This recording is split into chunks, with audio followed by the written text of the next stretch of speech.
that you may think are not being discussed in the seminary. I promise you. Come to me and ask me any topic and any subject that you think is not being discussed is actually being discussed. You just don't know. A lot of people ask, say it.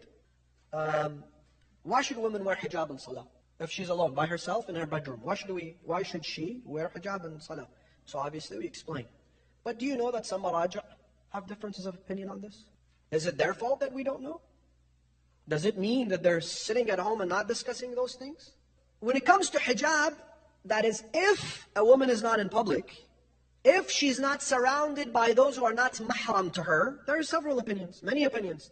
The orthodox opinion, the traditional opinion, that we all know is she has to be in full hijab. But Ibn al-Junayd, this starts from the very beginning of Ghaybat al-Sughra, and then Al-Allama, and then Al-Muqaddas al-Ardibili, and then Sahib al-Jawahir, Sayyid al-Sabzawari, and Sheikh Bahjat. I just mentioned 6 ulama that have a difference of opinion. Some of them, they say if she has to have something on her hair, on her head, but if there is hair from the sides that is showing, it's okay. One opinion says that. The other one says if she is with maharam, those who are mahram to her, her children, her husband, that is okay if she is by herself. The others have discussed, different vicinities of how much she should cover herself in the time of salah.